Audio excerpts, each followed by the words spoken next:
urongoye inama nkuru rwaruka mu ntara ya Bujumbura Ronje Hakizimana ari kumwe na musitanteri wa komine Mubimbi Dismas Harimenshi yifatikanije kuri wa 15 Gitugutu umwaka wa 2022 n'urwaruka rwo muri yo komine mu bikorwa byo gusomba amatafari bayakura ku mutumba Mubimbi bajana ku mutumba Muhororo urugendo ku birometero 3 ahatekanijwe kubakwa isoko ya kijambere.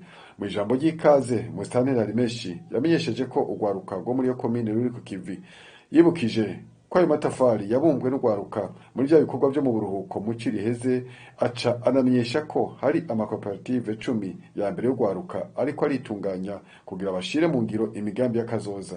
Urwaruka musanzwe muserukira haba mu ntara canke hano muri komine dufadikanije n'abayobozi b'amashure n'abavyeyi, ajya amatafari mwabonye yose akaba yafyatuwe mu bikorwa vy'urwaruka vyabaye mu Ciriheze. Bisigura yuko urwaruka hano muri komine Mubimbi ruri ku kivi. Ijya furu mwabonye twakuyemwe ajya amatafari irimwa amatafari yababa 120, kandi urwaruka nyene rwagizemwo uruhara mu gufyatura. Uno munsi rero murabona ko rwagwaruka nyene rwavuye mu mazone atandukanye ya komine Mubimbi rwahimbariwe igikorwa cyo kuyegereza ngaha turiko turubaka isoko ya kijambere. Ikindi ciyongeye ko hajya hepfo mwaciye kw'ishure shingiro rya Kinama ya mbere mwabonye uruzitiro rukingira ishure. Ajya amatafari nayo nyene n'urwaruka rwayafyatuye ndetse ruyegereza hajya nyene kw'ishure. Murumva yuko urwaruka ruri ku kivi. Tubamenyeshe kandi ko urwaruka biciye mu kigo Payeje nini Mubimbi bikorwa biboneka, aho amakoperative 10 ya mbere ariko aritunganya kugira ngo ashire mu ngiro ya migambi yo kwiteza imbere mu rwaruka. Turakengurukira rero ihuriro ry'urwaruka muri komine Mubimbi kubera ataco badakora kugira ngo babashire ku kivi kandi babame hafi. Bakaba ndetse baregereye na komine, barasaba yuko no mu burimyi boterera agacumu k'ubumwe mu gukorera hamwe kugira ngo batange akarorero kandi basununure umwimbu w'ibifungurwa. Mu ijambo ryiwe Ronje Hakizimana yahamagariye urwaruka kubungabunga amahoro n'umutekano, ati ibi bintu byose turiko turubaka byose bikorwa kubera hari amahoro n'umutekano.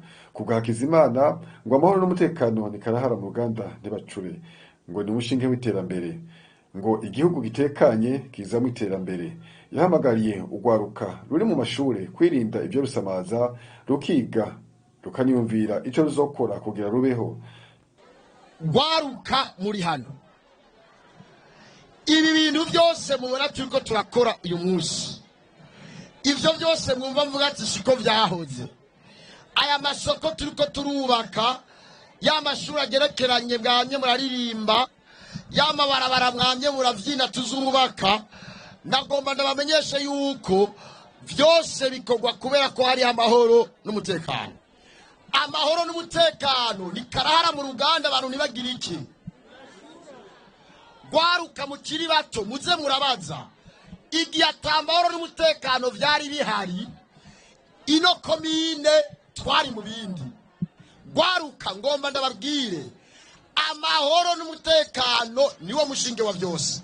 Jeunesse toujours, ndabasabe muve hasi mwigane ingufu zanyu zose. Guhera no munsi muve hasi mwige, kandi vy'ukuri mwigane inkomezi. Turakeneye kubona komine Mubimbi idugije ibiharuro mu bijanye na bibazo bitegurwa na leta. Abayobozi b'amashuri mudufashe, namwe rwaruka nimudufashe, ibi tuvuga ni kuneza yanyu, mwirinde ibibasamaza.